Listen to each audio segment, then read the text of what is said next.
sebelum Dajjal Mahdi muncul, mereka sudah ada. Mereka sudah ada. Beberapa ulama kita sudah dikasih visi dan mereka bisa melihat. Beberapa sudah mimpi, beberapa sudah mengalami pengalaman rohani, bertemu dengan sosok Al-Mahdi, bertemu dengan sosok Dajjal. Udah ketemu, Pak. Beberapa mereka udah melihat di mana si Dajjal itu, di mana Imam Mahdi itu. Jadi sosoknya sudah ada. Tapi kapan Allah keluarkan dua-duanya, maka terjadilah perang besar dulu yang disebut Al-Malhamah Al-Kubra. Tapi di perang Malhamah itu sebenarnya Imam Mahdi sudah keluar, cuma belum semua orang tahu. Dajjal pun sudah bergerak, tapi di belakang layar. Keluarlah kemudian puncaknya, jika Dajjal keluarnya 40 hari, 40 malam. Al-Mahdi itu, dia saktinya luar biasa.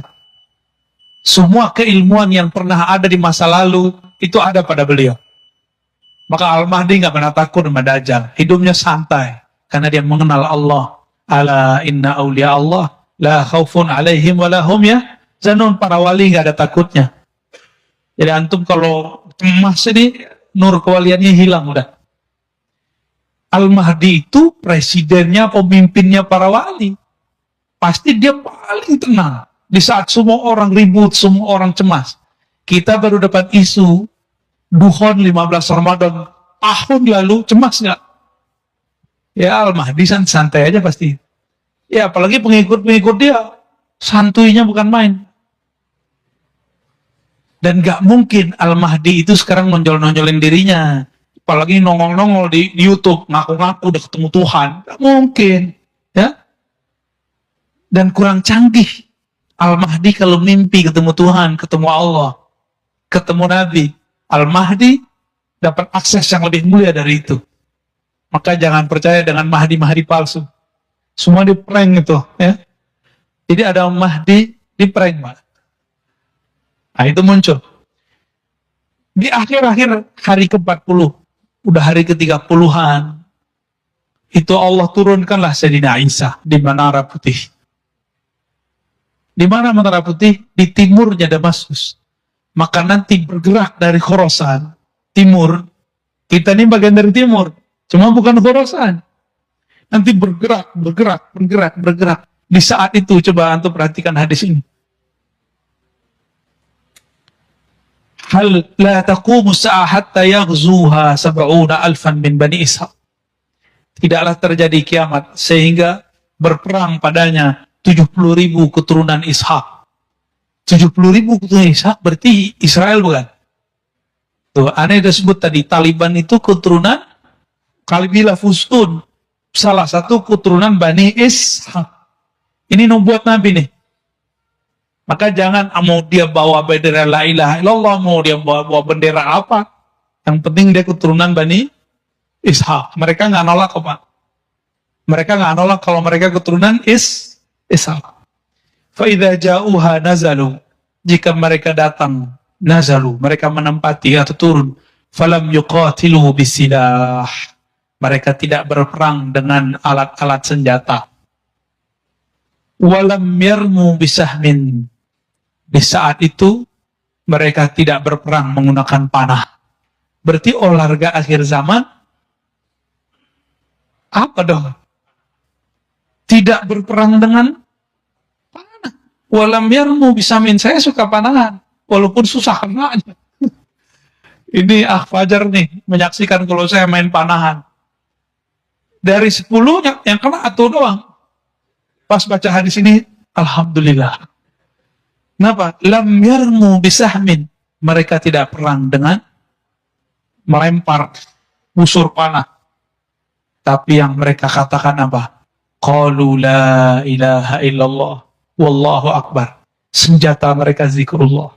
La ilaha illallah wallahu akbar. Fayaskut ahadu janibaih. Lalu salah satu dari masing-masingnya jatuh. Ya. Illa an qala alladhi fil bahri thumma yaqulu sanah la ilaha illallah akbar. Jadi ini perperangannya nanti betul-betul manual. Perperangannya betul-betul manual. Ketika turun Nabi Isa, ternyata Dajjal ini sudah tahu nasib dia nanti. Yang akan menebas lehernya itu Nabi Isa. Makanya Nabi Isa di waktu beliau masih hidup di zaman Bani Israel, umur 33 tahun, lebih beberapa bulan, beliau kemudian dikhianati oleh salah satu muridnya sendiri yang nyamar jadi pengikutnya. Namanya Yudas Iskariot. Ternyata Yudas Iskariot itu adalah samaran dari Samiri. Samiri ini nggak tahu kemana hilang. Dia mengira Nabi Isa sudah mati. Tapi dengan ada kajian-kajian begini, muncul Nabi Muhammad mengabarkan, Isa belum mati. Kagetlah dia. Muncul ketakutan lagi. Jadi Samiri itu alias Dajjal takutnya sama sosok Isa. Karena dia dikasih tahu, kamu nasibmu berakhir di tangan Nabi Isa. Jadi nanti setiap kali ketemu Nabi Isa, terlihat jauh saja, itu Dajjal langsung pergi. Apa kata orang sini? Jiper apa? Oh, Nabi Isa dikabur dia. Disebutkan di hadis, dia meleleh seperti garam. Garam kepanasan meleleh. Maksudnya ketakutan. Jadi Dajjal tuh nggak pernah takut kecuali Nabi Isa. Menurut antum, Al-Mahdi ini kurang sakti itu gimana? Kok Nabi Isa yang bunuh? Ketika Nabi Isa turun, Nabi Isa masuk ke suatu masjid di salah satu wilayah di Syam. Kita nggak tahu nama masjidnya apa, kan belum dikabarkan, di hadis cuma begitu doang. Di dalam masjid sudah berkumpul umat Islam. Di luar berjaga. Ternyata nggak jauh dari situ, pasukan Dajjal sudah mau menembus. Tapi nggak berani dekat. Di saat itu Nabi Isa datang, Nabi Isa dipersilakan jadi imam. Apa kata beliau? Tidak, engkaulah yang jadi imam, wahai Mahdi. Coba bayangin. Wali dari Nabi Muhammad, keturunan Nabi Muhammad, jadi imam di belakangnya Nabi Isa. Kok bisa? Nabi Isa nanti statusnya bukan sebagai nabi, statusnya sebagai wali. Karena Nabi bersabda, la nabiyya ba'di, tidak ada lagi nabi setelahku. Jika ada nabi turun setelahku, pangkatnya bukan sebagai nabi, pangkatnya sebagai wali. Nanti ada penyerahan pedang senjata khusus. Kita nggak tahu senjatanya apa. Dari Sayyidina Al-Mahdi kepada Sayyidina Isa. Pedang itulah kemudian alatnya Nabi Isa untuk menggorok Dajjal. Ini Dajjal itu digorok dengan apa aja nggak mati-mati. Tapi jika pedang ini sudah diserahkan, berarti sudah ada skenario orang dalam Al-Mahdi berhasil di tengah Dajjal. Sebagaimana orang Dajjal disisipkan ke Al-Mahdi, kan Allah khairul makirin, Allah sebaik-baik yang berkonspirasi. Tentu juga ada orang Al-Mahdi di sekitar Dajjal. Nanti mereka kode-kodean Pak secara batin. Siap. Barulah Sayyidina Isa mengejar kemanapun Dajjal pergi. Disitulah terbirit-birit. Mereka bergerak bersama Al-Mahdi, ya Isa, Al-Mahdi, ya Isa. Bahkan disebutkan ada riwayat Khidir dan Ilyas. Semua yang bergabung. Betapa canggihnya Al-Mahdi. Penasehatnya adalah seorang nabi, Nabi Isa. Penasehatnya Nabi Khidir, Nabi Ilyas. Dia wali, penasehatnya nabi. Kira-kira gimana tuh? Itulah beruntungnya umat Nabi Muhammad sallallahu alaihi wasallam. Benarlah hadis walaupun dhaif menurut ahli hadis. Ulama ummati ka anbiya'i bani Israil. Ulama umatku seperti nabinya Bani Israel. Setarang secara tugas, walaupun cara makom itu lain cerita. Maka sahabat-sahabat dimulakan Allah, nanti ini bakal terjadi dalam waktu menjelang kesananya cepat, tapi kalau sudah terjadi perang nanti, kita nggak ada lagi ada handphone, ya. Jangankan handphone, nanti pedang aja susah dipakai, panah aja susah dipakai. Tapi nanti ada perang kekuatan-kekuatan batin, kekuatan alam. Dan saya sudah pernah cerita di sini. Nanti pohon-pohon, gunung-gunung, batu-batu, semuanya membisikkan kepada orang Islam, wahai Muslim, di sini ada Yahudi, di sini ada musuh Allah, benar gak? Itu antum bisa gak mendengar pohon ngomong? Kalau nggak ngerti ilmunya bisa kabur kan? Atau bisa gila-gila sendiri. Itulah ilmu yang dulu dimunculkan kepada baginda Nabi SAW. Ketika Nabi jalan-jalan di Mekah. Itu bukit-bukit bebatuan. Itu nyapa Rasulullah. Assalamualaikum ya Rasulullah. Nabi masuk ke Madinah banyak pohon. Itu pohon-pohon patuh sama Nabi. Itu ngomong pakai bahasa lisan atau pakai bahasa rohani? Rohani, Pak. Kalau Bapak coba pakai bahasa lisan, coba aja pohon itu ngomong. Ya, saya jamin gagal. Tapi Allah mengatakan, dengan apa kita berdialog dengan alam? Nah, ini kata kunci. Tidaklah ada sesuatu, wa in min syai'. Tidaklah ada sesuatu kecuali yusabbih, bertasbih. Subhanallahi ma fis samawati wal ardh. Bertasbih apa yang di langit dan apa yang di bumi. Maka belajarlah mentasbihkan badan kita, mentasbihkan batin kita. Maka nanti kita akan bisa berdialog dengan bahasa-bahasa tasbih alam semesta. Baru bisa ngerti Pak nanti mereka ngomong apa. Maka nanti walaupun kelompok Al-Mahdi ini sedikit, tapi tentaranya itu alam. Air berbicara, pohon berbicara, batu berbicara, kecuali ada satu pohon namanya Al-Gharqad yang sekarang sudah ditumbuhin mereka. Ini barisan pertama. Siapa? Nabi Isa, Nabi Khidir, Nabi Ilyas. Ada 3. Ini riwayatnya, kalau versi saya, sahih.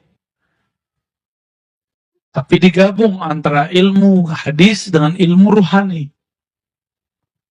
Cuma kalau versi ilmu hadis yang sahih cuma Nabi Isa.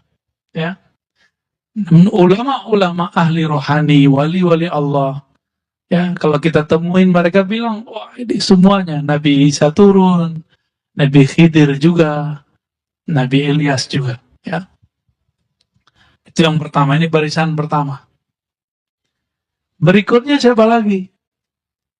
Sebagaimana, ini rumusnya adalah al-ulama warathatul anbiya, ulama pewaris para nabi. Kemudian ada rumus kedua, ismuhu yuwati usmi. Tanda-tandanya, kemuliaannya, ciri-cirinya sama dengan ciri-ciriku. Sayyidina Muhammad SAW biasakan kalau nyebut Nabi pakai Sayyidina. Itu bukan masalah NU Muhammadiyah. Kitab-kitab yang saya baca ditulis sebelum ada NU dan Muhammadiyah, mereka nyebut Nabi dengan Sayyidina. Imam Taqiyuddin Al-Husni, pengarang kitab Khifatul Akhyar, itu nyebut Nabi sebagai Sayyidul Wujud. Nabi Muhammad juga mengatakan, Ana Sayyidul Wadi Adam, aku adalah Sayyidnya manusia. Sayyidnya manusia. Ini depan saya manusia bukan? Manusia apa jin? Mungkin ada jin yang nyerupain kali ya. Sayyid waladi Adam, anak keturunan manusia, akulah Sayyidnya. Hatta Nabi Adam butuh syafaatku. Hatta Nabi Ibrahim butuh syafaatku. Hatta Nabi Musa, Nabi Isa butuh syafaatku. Ini dibutuhkan syafaatnya. Terus antum nyebut-nyebut nama beliau Muhammad. Ya gak sopan lah. Kecuali ada namanya Muhammad, apa nih? Ada namanya Muhammad Fadli gitu ya. Berarti nama orang selain Nabi Muhammad gak ada masalah. Guru kami yang dari Mesir, dari Yaman, dari India, dari Suria, itu hampir semua nyebut nama Nabi pakai Sayyidina. Ya. Kadang-kadang saya sih keceplosan juga menyebutnya pakai Sayyidina. Baik.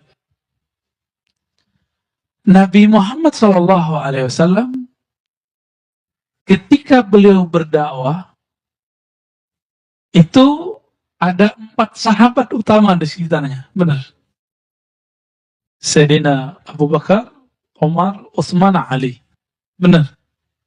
Maka nanti juga akan ada penasehat-penasehat atau orang-orang penting beliau, itu sekitar 4 orang bersama Nabi Sayyidina Al-Mahdi. Ini rumus-rumusnya ngikutin pola Nabi, Pak. Enggak juga berubah.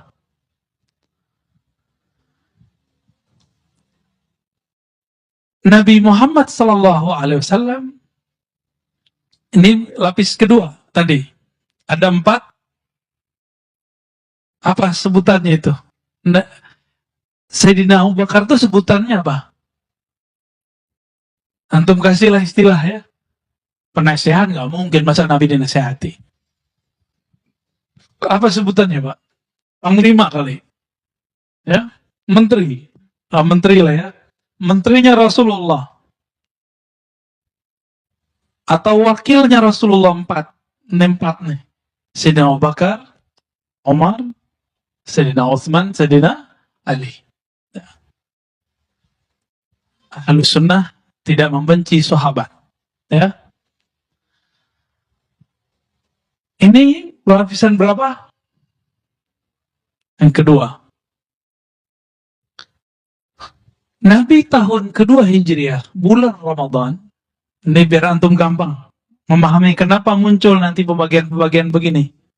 Semuanya ngikutin pola Sayyidina Muhammad Sallallahu Alaihi Wasallam.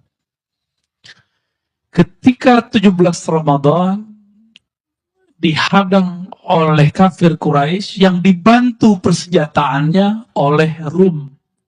Cuma cerita Rumnya nggak disebutkan dalam beberapa kisah, bahkan banyak kitab. Kitab-kitab sirah nggak menyebutkan itu. Dari mana kita tahu? Kafir Quraisy baru pulang berdagang dari negeri Rum. Dan mereka sudah merencanakan itu. Tapi ada versi lain. Bahwa ini adalah pembalasan dari sahabat. Mungkin nggak sahabat 313 merencanakan balas dendam kepada orang ribuan? Mungkin nggak. Maka saya mengkritisi kisah bahwa Nabi dan para sahabat merencanakan untuk mensabotase mereka. Itu mustahil. Secara ilmu perang itu mustahil, Pak. Kenapa?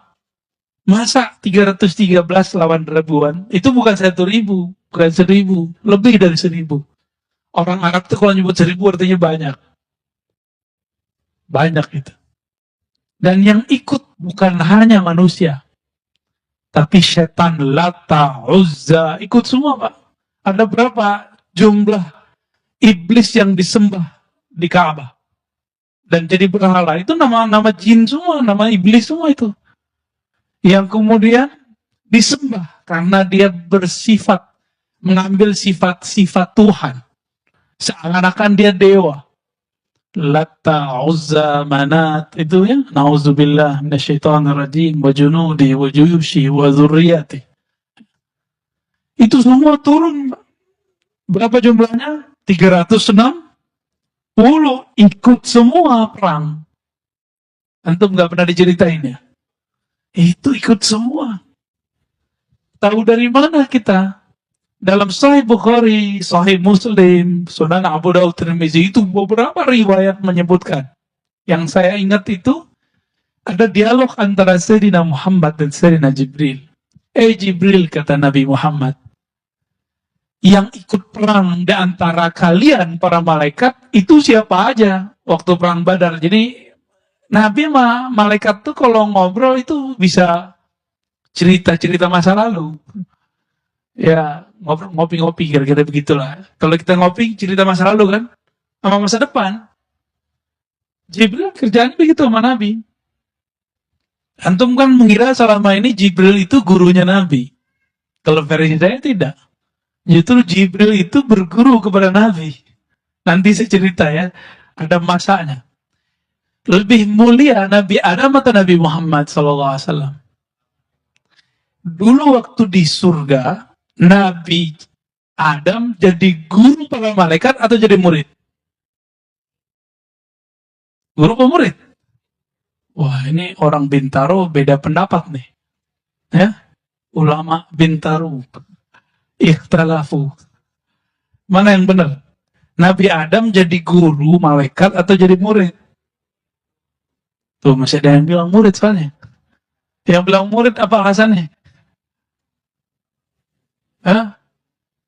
Bingung juga ya. Coba lihat ada ayatnya. Ya Adam ambihum bi asma'ihim. Hei Adam, kabarkan kepada mereka. Itu terjemahan. Tapi kalau dalam arti umumnya, ajarkanlah para malaikat nama-nama yang aku ajarkan kepadamu. Guru bukan? Guru. Anbi'hum itu juga artinya nabi. Maka ada sebuah kaidah di kalangan ulama Ahlussunnah sebagian, Nabi Adam itu pernah diutus kepada para nabi, para malaikat. Ya. Lebih mulia Nabi Adam atau Nabi Muhammad? Nabi Muhammad SAW. Dulu Sayyidina Jibril ikut ngaji kepada Nabi Adam. Sekarang kira-kira orang yang lebih mulia daripada Nabi Adam jadi gurunya apa jadi muridnya Jibril? Jibril itu disebut Rasul, bukan Syekh, bukan Muallim.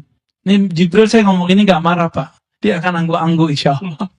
Karena data-datanya banyak. Sayyidina Jibril itu pembawa berita, disebut Rasulul Malaikah. Rasulnya para malaikat. Datang ke Nabi Muhammad. Membawa berita. Jadi dia itu pengantar surat sebenarnya. Pengantar tapi suratnya dari Allah, kira-kira gitu. Itu pun Jibril gak langsung ketemu Allah. Allah sampaikan kalamnya kepada Al-Lauh Al-Mahfuz, tempat yang sangat suci di atas langit ketujuh sana. Kemudian disuruh Sayyidina Jibril mentransfernya. Jadi beliau itu pembawa berita, bukan sebagai gurunya Nabi Muhammad SAW. Kenapa? Saya sudah pernah menyampaikan di sini. Allah berfirman kepada Nabi Muhammad. Lewat Jibril juga disampaikan. Wa innaka, hai Muhammad, sungguh engkau latulaqqal Qur'ana min ladun hakim alim. Ya. Engkau sungguh langsung dapat, boleh, sanggup mengambil talaqi, mengambil Quran dari sisi Allah. Ladun. Maka disebut laduni itu adalah yang diwariskan Nabi Muhammad SAW kepada para wali. Daripada siapa? Min ladun hakim, dari sisi Allah yang maha hakim, yang maha alim. Berarti Nabi Muhammad itu dapat wahyu dua. Pertama wahyu syariat, itu diantar lewat Sayyidina Jibril. Yang kedua lewat langsung ruhnya ngambil dari Allah Subhanahu wa Ta'ala. Faham di situ? Kira-kira lebih paham Quran Nabi apa Jibril? Nabi Muhammad. Kenapa? Alam ini ada karena Nabi Muhammad. Jibril itu ada karena Nabi Muhammad SAW. Kira-kira begitu. Jadi jangan salah konsep. Jangan salah konsep, ini bukan ajaran baru. Ini di kitab-kitab ada ya. Cuma ulama berbeda pendapat. Lebih mulia malaikat atau manusia? Yang bilang mulia malaikat itu adalah kalau manusianya biasa. Kalau manusianya wali atau nabi, lebih mulia wali atau nabi daripada malaikat. Bapak ini dari tadi bisa zikir macam-macam kan? Antum? Subhanallah, alhamdulillah. Malaikat itu zikirnya itu aja. Subhanallah, alhamdulillah, Allahu Akbar. Beberapa waktu lalu muncul di YouTube ada sholawat Jibril. Ya itu sholawat Jibril atau doang. Sallallahu ala Muhammad. Sedangkan kita banyak sholawat kita. Ya. Baik. Berapa jumlahnya waktu perang? Jumlahnya sahabat Nabi Ahlul Badar 313. Maka nanti juga akan diulang kembali. Pertama 3 nabi, 4 wakil, lalu ada 313 tentara utama pewaris Al-Badar. Pewaris Ahlul Badar. Tapi hati-hati, jangan ketipu dengan angka-angka 313. Banyak sekarang ngaku-ngaku 313. Ya, jangan. Kalau kemarin kan 212 kurang 100, Pak. Seharusnya 21313. Ya, lu harus digenapin. Tapi itu bukan dibuat-buat. Ini menggerak dari Allah Subhanahu wa Ta'ala. Berapa jumlahnya? 3. Udah berapa lapis? 3, 4, 3, 1, 3. Sudah ya? Nabi Muhammad ketika perang berikut, perang Khandaq, tiba-tiba ada dari Persia namanya Salman Al-Farisi datang. Nanti akan terjadi begitu lagi. Akan ada dari luar Arab, dari luar yang tadi, kemudian otaknya cerdas, dia bisa strategi perang, dia akan membersamai Al-Imam Al-Mahdi. Bukan berarti Nabi itu nggak bisa perang, Pak. Nabi mah gampang. Alam ini kan di tangan beliau, pembukaan syafaatnya. Ya. Tapi Allah itu menciptakan Nabi harus menghargai sebab. Maka diperintahkanlah orang-orang ini bersama Nabi Muhammad SAW. Nanti Al-Mahdi juga sama. Lalu siapa lagi yang membersamainya? Kita potong kompas. Berapa jumlah sahabat Nabi ketika Nabi wafat? 124.000. Maka nanti tentara Al-Mahdi juga akan ada 124.000. Gak tahu, mungkin ada tambahan lagi, wallahu alam. Tapi ini pola-polanya kira-kira seperti itu. Dan semuanya punya keruh wali. Semuanya wali Allah. Nggak ada yang orang-orang biasa. Tapi dia orang biasa secara zahir. Batinnya batin wa aulia. Jangan dikira orang 313 itu semuanya ulama. Enggak. Dari 313 sahabat Nabi yang ikut perang, itu yang ulama cuma beberapa orang. Tidak semuanya ulama. Maka jangan sedih. Siapa tahu di antara kita ada yang dipilih, ya. Ya, 120.000 tuh dikit apa banyak, Pak? Dibandingkan 7 miliar. 124.000 dibandingkan 7 miliar manusia. Baru di belakangnya nanti, ya, tukang rame-ramein aja, Pak. Ya. Berapa jumlahnya? Wallahu alam. Tapi tentara yang disebut tentara Al-Mahdi itu mereka. Tadi saya meninggalkan kisah Sayyidina Jibril. Apa kata Nabi? Jibril, kira-kira gitu ya. Bukan lagi kopi, Pak. Di sana nggak ada kopi. Yang ikut perang bersama kami, perang Badar, itu siapa? Apa jawaban Sayyidina Jibril? Sebagaimana yang ikut perang di antara kamu adalah orang-orang terbaik di kalangan manusia, maka yang ikut perang bersama engkau dari kalangan kami para malaikat muqarrabun itu juga yang terbaik. Tapi saya lupa berapa angkanya di situ, 70.000 atau 70 gitu, saya lupa, Pak. Ya, ini hafalan kita karena nggak datang tepat saatnya nih. Cuma yang kita ingat, beliau menyebutkan malaikat-malaikat terpilih. Berarti malaikat itu ada stratanya juga. Maka di hadis Muslim saya menemukan seorang sahabat ketika berperang, perang Badar, pedangnya belum sampai ke musuh, musuhnya udah mental duluan. Nanti bisa kejadian begitu, mirip-mirip kayak film-film pendekar ya. Jahat gitu. Itu nanti kejadian, Pak. Nah, ini secara barisan barikadenya kira-kira ya. Sekarang siapakah mereka yang 4, yang 313, yang 124.000 itu? Ya, siapa mereka sebenarnya? Yang pertama hadis kita baca di depan. Al-ulama warathatul anbiya. Ulama-ulama itu pewaris para nabi. Apa yang diwarisi dari Nabi? Duit? Enggak. Istri? Enggak. Banyak kok wali jomblo. Istri atuh. Kalau Nabi kan istrinya berapa, Pak? 13. 11, lalu kemudian saat belum meninggal, ada 9 istri. Jadi bukan itu yang diwarisi ya. Walaupun nanti boleh, kalau sudah daulah berdiri tuh boleh nikah banyak-banyak. Jadi ciri pertama mereka, rohani ulama. Walaupun tidak bisa baca kitab. Ulama itu siapa di Quran? Surat Fatir. Innama yakhshallaha min ibadihil ulama. Yang takut kepada Allah cuma hanya ulama. Berarti yang menjadi pewaris Nabi nggak mesti bisa baca kitab. Ya, kebetulan saya nggak baca kitab, Pak. Nggak bawa, ya. Jadi yang nggak bisa baca kitab nggak usah sedih. Nggak masalah.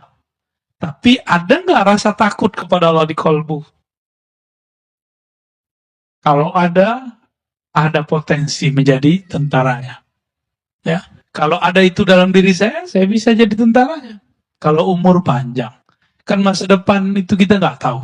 Ya, la ya'lamul ghaiba illallah. Tidak ada yang tahu alam gaib kecuali Allah SWT. Kecuali kita dikasih tahu.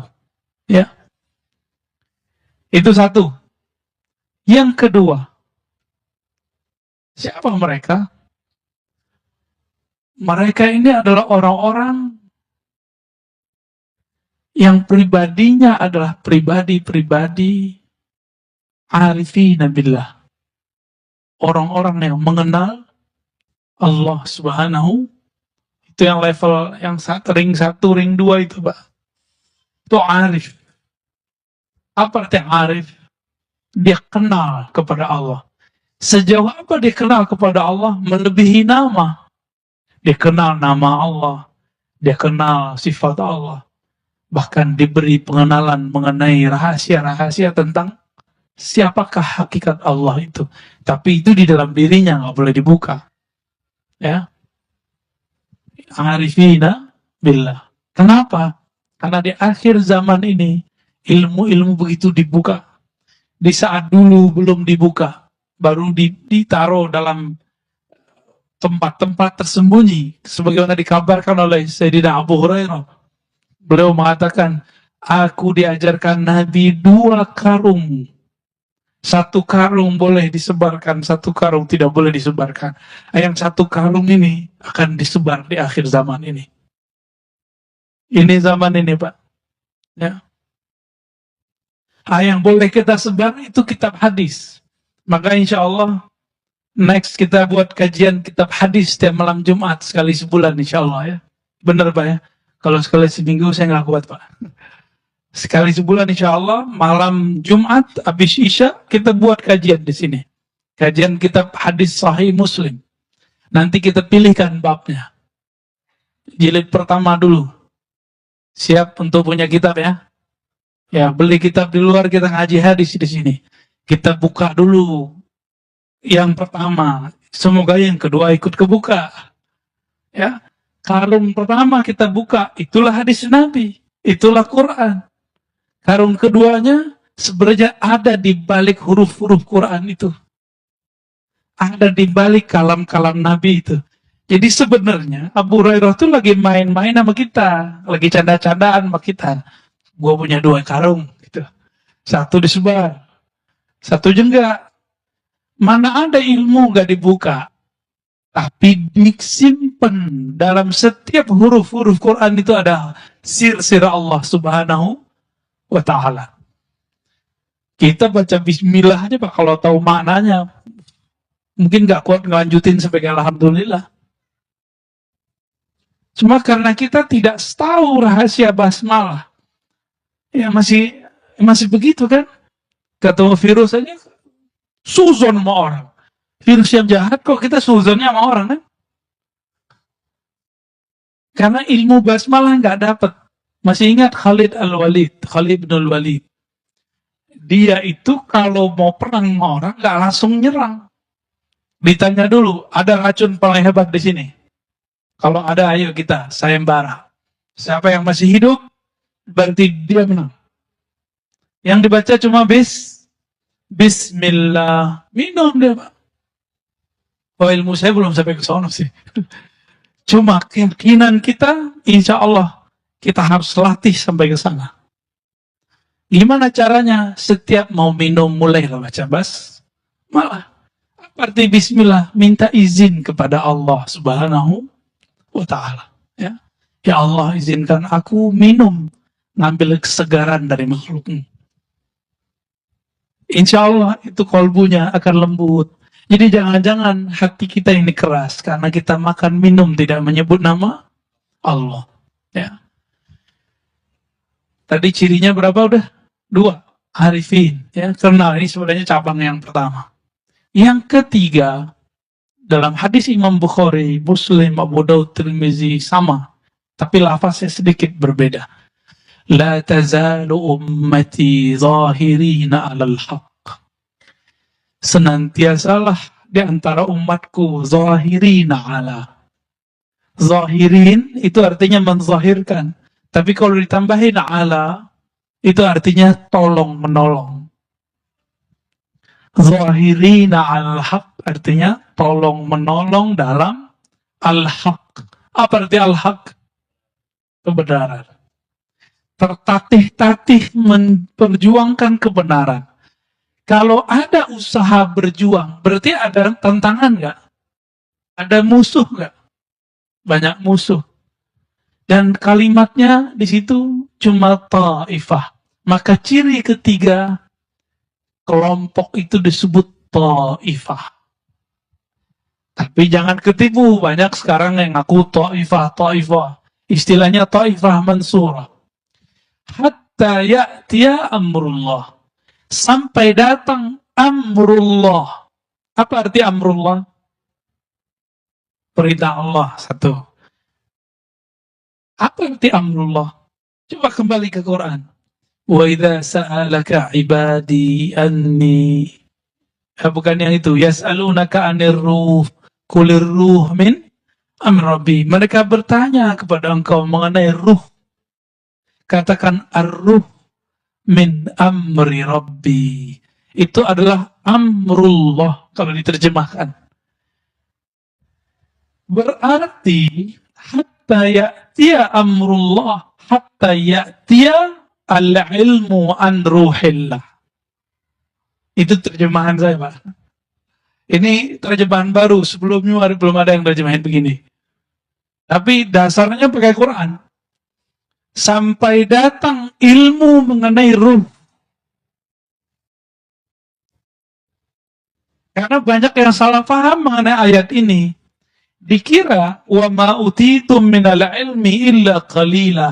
Tiadalah yang engkau diberi ilmu kecuali sedikit. Itu kan kalimatnya tum. Tum itu kepada yang bertanya, yaitu kaum Yahudi dan Nasrani, kaum ahlu kitab.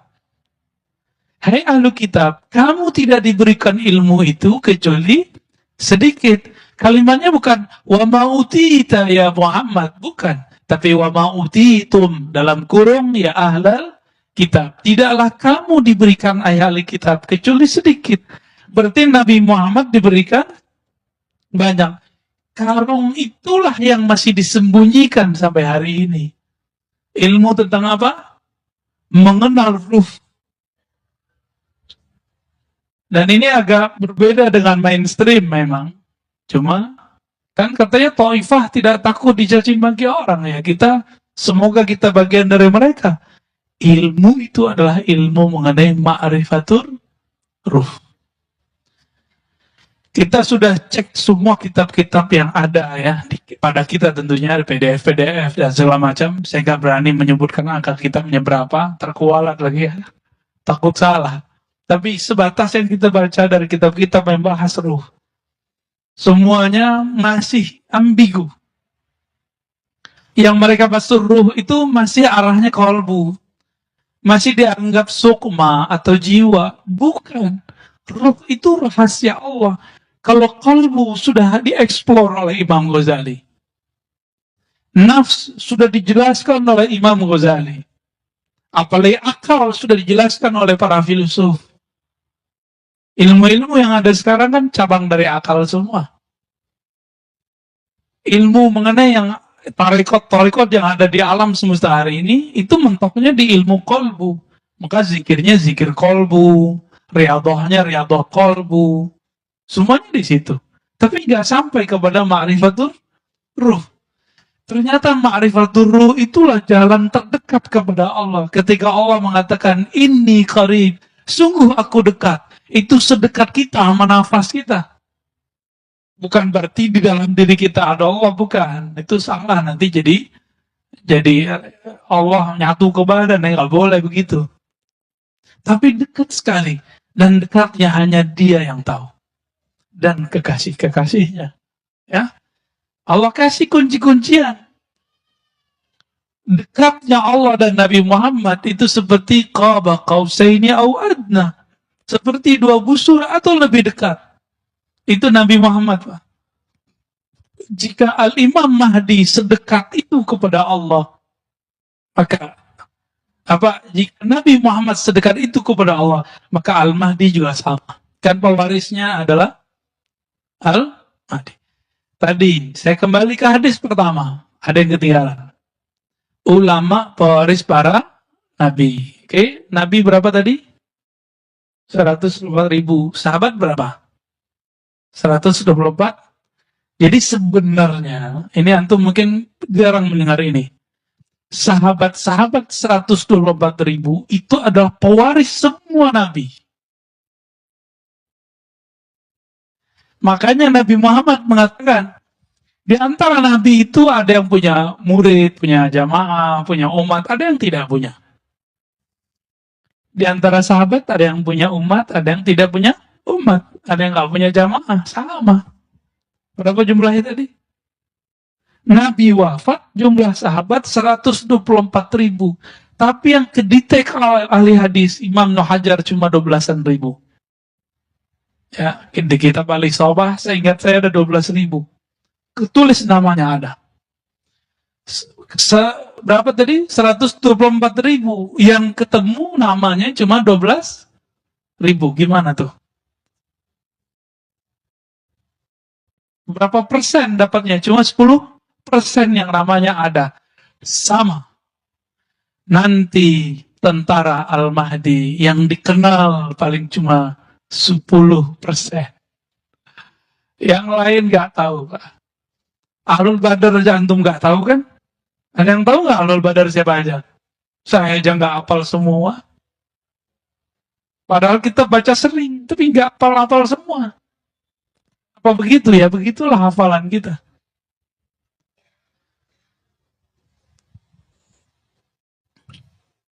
Jika semuanya mewarisi para nabi, maka 124.000 nanti tentara Al-Mahdi itu juga pewaris para sahabat. Berarti mereka juga pewaris nabi, udah begitu ilmunya. Maka layak gak mereka nanti dapat ilmu mengenai ruh? Layak. Bapak coba lihat, teman-teman, saudara, ikhwan, akhwat, coba lihat kisah Nabi ketika beliau di-mi'rajkan Allah Subhanahu wa taala. Itu Nabi ketemu nabi-nabi lain enggak? Nabi Muhammad. Ketemu Nabi Musa lagi sholat di mana? Di kuburnya. Itu yang kelihatan ruh atau apa? Ruh. Itu sholat apaan? Sholatnya ruh. Karena Nabi mengerti ilmu ruh, dia bisa melihat ruh sholat. Maka orang yang tidak mengerti ilmu ruh, pengalaman antum, hati-hati. Pengalaman spiritual, tolong tidak dipercaya. Kenapa? Karena ini alam gaib. Itu alam yang antah berantah, alam yang berbahaya. Banyak orang calon-calon wali, bahkan wali dipecat dari kewaliannya karena terjebak di alam itu. Banyak, bukan satu dua. Barsiso, tahu Barsiso? Dipecat, Pak. Jadi cerita wali dipecat dari dulu sudah ada. Itu contohnya Barsiso. Musailamah, dulu kan belum Al-Kazzab. Musailamah itu bisa melihat malaikat. bisa melihat ngakunya dia, tapi yang dia lihat bukan malaikat sebenarnya. Yang dia lihat itu iblis menyerupai diri. Lalu ada seorang dekat, jadi bisa jadi ini terjadi pada orang-orang dekatnya Rasulullah. Sama, nanti akan ada orang-orang dekatnya Al-Mahdi. Itu murtad, nauzubillah min dzalik ya. Semoga kalau kita ditakdirkan bersama beliau, kita bukan yang murtad itu ya. Jadi Nabi diturunkan ayat surah Al-Mu'minun mengenai penciptaan alam, penciptaan manusia. Lalu orang ini selesai menulis, dia mendengar sesuatu. Jadi dia larut, terbawa oleh Nabi ke alam malaikat. Malaikat Jibril lagi membacakan lafaz, terdengar olehnya. Terus dibacakan, wahai baginda Rasulullah, aku mendengar lanjutan ayat ini, tabarakallah, ahsanal khaliqin, kalau nggak salah itu ya, di surah Al-Mu'minun itu. Terus Nabi bilang, betul. Dia ketipu ketika Nabi mengatakan, betul, benar, sahih, ente, gitu. Ketipu dia di situ. Nabi kan susah, Pak, untuk mengatakan tidak kepada orang lain. Nabi itu selalu bilang, ya, kamu benar. Apa dalam batin orang ini? Orang ini lagi diuji. Diuji dia. Ketika dia menjadi penulis wahyu dan mendengarkan lafaz-lafaz wahyu yang Nabi dapat dari malaikat. Apa kata dia dalam hati? Kalau gitu mah gue juga bisa jadi nabi. Kalau gitu mah gampang jadi wali. Oh begini cara dapat wahyu. Oh begini alam gaib. Gampang sekali ya. Kena dia Pak. Kenapa Nabi Muhammad tidak pernah bilang tidak kepadanya? Karena Nabi itu nggak pernah bilang, oh tidak, Nabi nggak mau menyedihkan orang. Bahkan ketika ayah seseorang dikatakan, Aina abi, di mana ayahku? Kemudian Nabi mengatakan, Finnar. Nabi lupa menyedihkan orang, membuat orang sedih. Akhirnya beliau revisi, bapakmu masuk neraka. Nabi untuk menghibur orang ini bawa-bawa pamannya, tapi disebut bapaknya di situ. Sekarang yang nggak mengerti adab kenabian dengan sopannya mengatakan orang tua Nabi masuk neraka. Itu kalau ada zuriat Nabi di sini ditonjok nggak dia tuh? Ya. Tapi Habib mana tuh? Habib kita sih mana? Ya nggak marah, dia sabar-sabar aja dia. Ya sopan itu. Sangat-sangat dari sopan. Apa bahasa bukan Allah? Habis isya masih langsung. Azan dulu ya. Oke, baik. Teman-teman yang melakukan Allah ihwanahufillah. Jadi tentara Al-Mahdi itu mereka disebut dengan kelompok Ta'ifah. Sedikit, Ta'ifah itu sedikit, kelompok kecil. Karena kita sudah kasih tahu tadi, jika semua para sahabat 124.000, Nabi juga segitu, maka jumlahnya gak jauh-jauh dari itu. Baru belakangnya itu bayang-bayang mereka, ya orang-orang yang ikut ngintil-ngintil mereka lah, murid-muridnya. Jumlahnya gak banyak, lawan 7M. Kalau habis mah virus ini mungkin habis jadi 6 miliar ya. Ya, ini kan virusnya belum turun lagi. Ya, kata mereka ada 6 kan? Ini baru 2 Pak. Ya, makanya sekarang nikmati aja dulu ya. Kita pakai masker lagi yang padat. Vaksin lagi, terserah deh dia mau vaksin berapa kali. Ya, kita ikutin aja mainnya.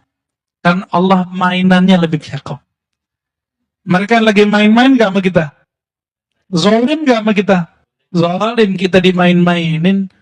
Masa sekarang mau naik pesawat harus begini, mau masuk mall mau gini. Tapi untungnya anak kita jadi lebih bahagia di rumah sekarang ya. Tapi kan satu hal direnggut dari kita. Ini zolim yang sudah global. Dan ini bukan masalah kita dengan pemerintah Pak. Jangan kejebak. Ini masalahnya sudah global. Ini sudah global. Jadi jangan kejebak. Antum itu apa-apa dikit nyalahin wali kota, gubernur, presiden. Jangan. Mikirnya sekarang global. Jangan kejebak di politik lokal. Ini udah urusannya internasional sudah. Ya. Nggak ada urusannya saya mau bela siapa. Saya cuma ngajak kesadaran kita biar lebih luas. Jangan kesadaran cetek. Kesadarannya harus lebih luas. Ini perangnya bukan perang antara Jokowi Prabowo lagi. Ya. Bukan antara PDIP, PKB, komunis dengan salah. Enggak, bukan itu lagi. Enggak, ini buktinya komunis lewat tuh nggak ada. Nggak ada kan? BNPT, Densus, menemukan teroris itu kelompok ekstrim Islam, Pak. Kelompok ekstrim atas nama Islam. Nggak ketemu satupun orang ideologi ini, ideologi itu nggak ada. Yang ada berteologi. Setelah itu, yang tauhidnya uluhiyah, rububiyah, al-mulkiyah, al-hukmiyah. Uluhiyah, rububiyah, nomor 3-nya apa dia? Ya, bukan asma sifat. Al-mulkiyah, hukumnya. Kalau asma sifat paling ngebom kita pakai kata bid'ah. Kalau yang udah hukmiyah, itu beneran. Dan Nabi mengatakan, فَإِذَا لَكِيتُمُوهُمْ فَاقْتُلُوهُمْ. Kalau ketemu mereka, perangi mereka. Lafaznya begitu. Tapi ciri-cirinya ribet, Pak. Di Quran disebutkan apa? Di hadis. Yatluna ayatillahi ratba. Ini saya udah ulang-ulang biar kita aware. Saya ulang-ulang biar Bapak disadar semua, teman-teman sadar semua. Mereka membaca Quran, hafal Quran ratba. Banyak. Jadi pergerakan akhir zaman ini sama-sama Qurani. Bedanya satu ilmunya ilmu ruh, satu ilmunya cuma hafalan. Satunya cuma simbol, satunya makna. Yang makna ini yang kita ambil nanti, ya. Jangan mau diambil. Silakan antum buat rumah tahfiz, tapi ajarkan ruh beragama. Mungkin gak usah tanya jawab ya, tapi saya lanjutkan aja. Nah, ini yang paling unik. Kalau Taifah itu diberikan ilmu tentang ruh, ya'tiya amrullah, nasrullah. Jadi ilmu ruh itu adalah inti dari bantuan Allah kepada Taifah. Karena ruh mereka nanti dikuatkan oleh Allah karena mengenal Allah Subhanahu wa ta'ala. Maka di saat-saat berperang nanti itu mereka, karena mereka kekasih Allah, mereka bisa berinteraksi dengan Allah, bisa berkoneksi dengan Allah. Maka Allah izinkan mereka memahami bahasa-bahasa alam. Jadi itu metodologisnya. Allah izinkan batin mereka, bukan telinga ini. Batin mereka memahami bahasa-bahasa alam. Kecuali ada satu pohon, namanya pohon gharqad, yang sekarang mereka juga lagi tumbuhkan. Bapak kalau bisa bahasa Inggris, bahasa Arab, itu search di YouTube. Itu mereka juga sudah menemukan sapi, apa namanya? Sapi merah ya. Dan itu langsung dari peneliti-peneliti Yahudi. Dan mereka mengatakan kita sedang menunggu Mesias. Mereka sendiri ngomong, Mesias itu Al-Masih. Tapi Al-Masih kan ada dua. Isa atau Dajjal. Yahudi senang gak sama Nabi Isa? Yahudi senang gak sama Nabi Isa? Yahudi benci dengan Nabi. Berarti Al-Masih yang mana nih? Ya yang mana? Semuanya bisa memberitahukan apa kata pohon, tembok, bebatuan, air, semua mengatakan, ya Muslim, wahai Muslim, di sini ada musuh Allah, aduwullah, di sini ada musuh Allah. Jadi jumlahnya tidak banyak, tidak sampai 1 M. Musuhnya bermiliar. Tapi tentaranya adalah alam semesta ini. Kecuali satu pohon itu, Pak. Kecuali jin kafir. Kecuali iblis. Dan mereka, tentara Al-Mahdi ini, diizinkan Allah mendengarkan suara itu.